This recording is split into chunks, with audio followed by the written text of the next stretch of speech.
So I wanted to do a quick video on the Camera Kite setup that I've come up with. I was quite critical of the Flexifold kite, specifically the electronic gimbal, which I thought wasn't necessary, and if there was a simpler and cheaper way to do it. And I've come up with, I think, quite a good solution, so I just wanted to quickly talk through that.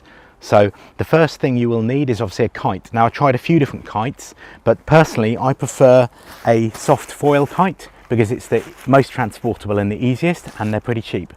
Now, I tried a couple of different ones, but the best one I found was 1.5 square meter. So I think really you want a kite that's between about 1.5 and 2.5 square meters to be able to fly the camera on a reasonable breezy day. As a rough rule of thumb, you need the pull on the string to be 3 or 4 times the weight of the camera to lift it in the air. So a kite that'll pull about 1.5 or 2 kilograms is absolutely fine for lifting a GoPro rig, and that's what I've done. So this is the kite that I like the best. It's a 1.5 square meter foil, and I've attached a tail to it. It's really important to have a tail on these kites because they're single line. For stability, they work much better with a tail. Now this tail here is a fuzzy tail that I bought that I think was about 9 or 10 pounds, and this kite costs 14 pounds. So I just unroll the tail, and the idea of the fuzzy tail is that it's got a little bit more drag, so it holds the kite straight. And then this is the kite itself, which is a 1.5 square meter foil. So it is not tiny, but not huge. And that is absolutely fine for lifting the GoPro rig in a reasonable breeze. Now, a cheaper option is a slightly smaller. This is a 1 meter foil. This costs £9. And it's not a bad size, it's very similar, but I think out of the two, I think the 1.5 is probably a better size. And this also shows a cheaper way of doing the tail.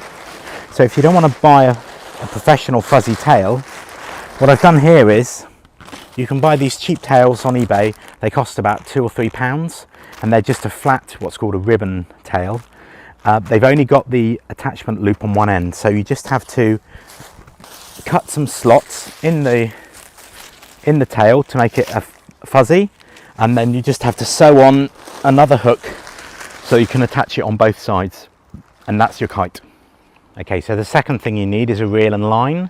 Now I'm using this beautiful Flexifold reel, which has got a little thumb brake on it. It's got a big winder, it's got a strap that goes around you, which is really nice, but you don't need this. So what most kites will come with is just a little handle like this, which again I think is not good enough. But these reels cost £2.99, and this is a really good compromise, I think. So when you fly the kite, you hold it like this, and you can let the line out just by releasing your grip, and it'll spool out, but you've got a firm grip. And then to wind it back in, you have to wind. So basically you do half your winds either one-handed and swap so the line doesn't twist, so you do 5 turns that way, 5 turns that way, or if you might find it more comfortable, you can do 5 turns this way and then turn the reel over, do 5 turns this way. That way you're not twisting the line too much. But so that's really good. The other one I did try is this type, which has got a reel, got a handle and a winder but no brake. So it's nice in that you can wind the line in and out, but not having a brake, I didn't like them. When you let it spool out, the handle flaps around and it would catch you. So I'd be a bit reluctant to that. And it's kind of in the middle anyway. So to me, the reel is fine. Okay, so the last thing you need is a camera and a way of mounting it to the kite. Line. Now again, the difference really with this way of doing it is that the camera hangs from the line, it's not attached to the kite. So the two advantages are that firstly it means that if the kite moves around a lot, the line will obviously move less because it gives it some stabilization.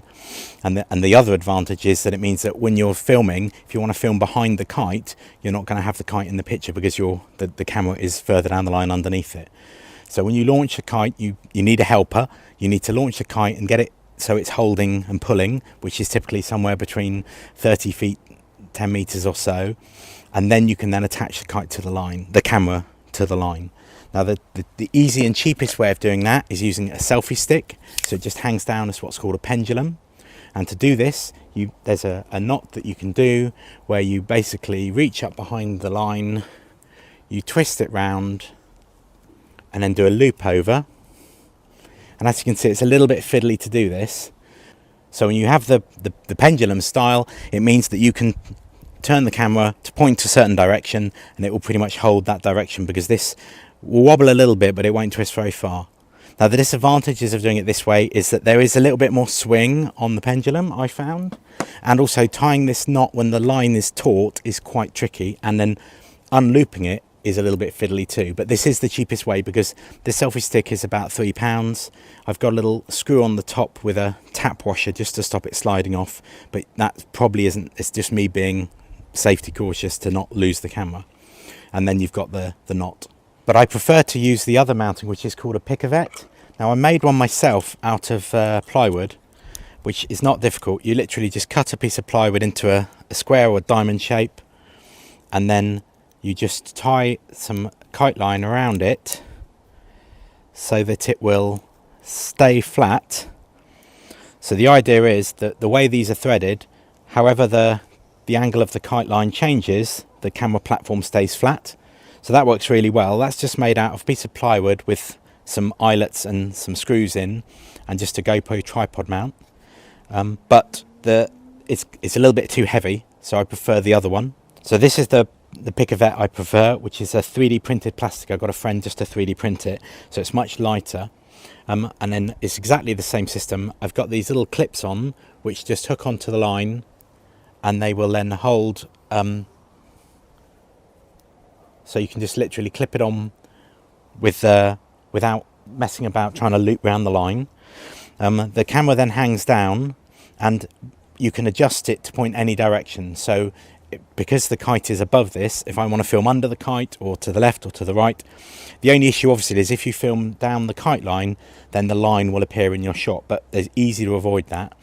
The other advantage with using the GoPro or any of the action cameras have Wi-Fi, so I can use my smartphone to check what it can see, and then I can start the video, or I can switch to photo time-lapse and take a photo every 2 or 5 seconds if I want stills. So that works really well. The other thing I tried, which did work well, was one of these little panoramic rotators. Now this is a one that I've had for ages, but the idea is that so this rotates just slowly so that you can mount this between the camera and the post, and then the camera will just slowly turn around. Now it does have a remote control, but once it's flying I don't have control, it's too far away.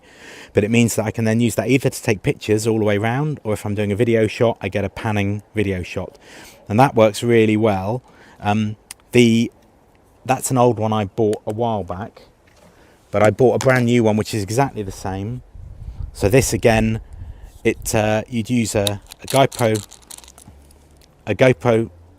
mount. Just screws into the tripod hole on the bottom, and then it has a GoPro mount on top, and you can then use that just to give you that rotating effect. And the other thing I've got is just a little extension post on here, just so that I can adjust the angle of the camera to point straight down, or I can have it pointing in any direction, and it just helps to level the picavet mount, which works really well. So the last little gadgets that are really useful in the Flexifoil set, it came with this very nice tether and a little handle, so you could hook this around the line and just walk down and pull the kite down. So if you've got someone holding the reel, or you've tethered it to something, you can then just loop this over the line and just walk along to pull the kite down, so you can adjust the camera angle, which works really well. But it's very easy to make these yourself. All I did was I had some paracord already, but you can buy paracord easily and cheaply, and I just put a little carabiner on here. So this is the tether. So if you're next to a lamppost or a park bench or anything like that, you can just loop this around that. So you've got a knot, and then you can just do the cloverleaf knot around that, and that'll hold the kite. And I did that, it worked really well on a park bench. And then if you need to adjust the angle of the camera, you can just hook a carabiner over the line, just put your hand through there, just walk up the line, just pull the kite down, turn the camera, and then either just unhook it and release, or just walk back up the line, and that works really well too. So yeah, so this is the cheap setup that I recommend then. So it's a 1.5 meter foil kite. I paid £14 on eBay, but you might have to pay a little bit more, a little bit less. This fuzzy tail I really like, but just the homemade version is just as good and is a little bit cheaper. And then either make out of wood a picavet mount, or if you can find someone to 3D print it. The plan is from Thingiverse, and the link, all of the details are in the description. So yeah, if you use that and then just buy an extension rod, just use some of the kite line, and then these long line fishing clips I really like. Again, I put everything in the description. So if you wanted to make up a rig like this, It is a lot of fun. I think the main issue with using a kite is that you need the wind to be strong and you need someone to help you. And it takes a little bit longer because you obviously can't control the camera as easily as you can with a quadcopter.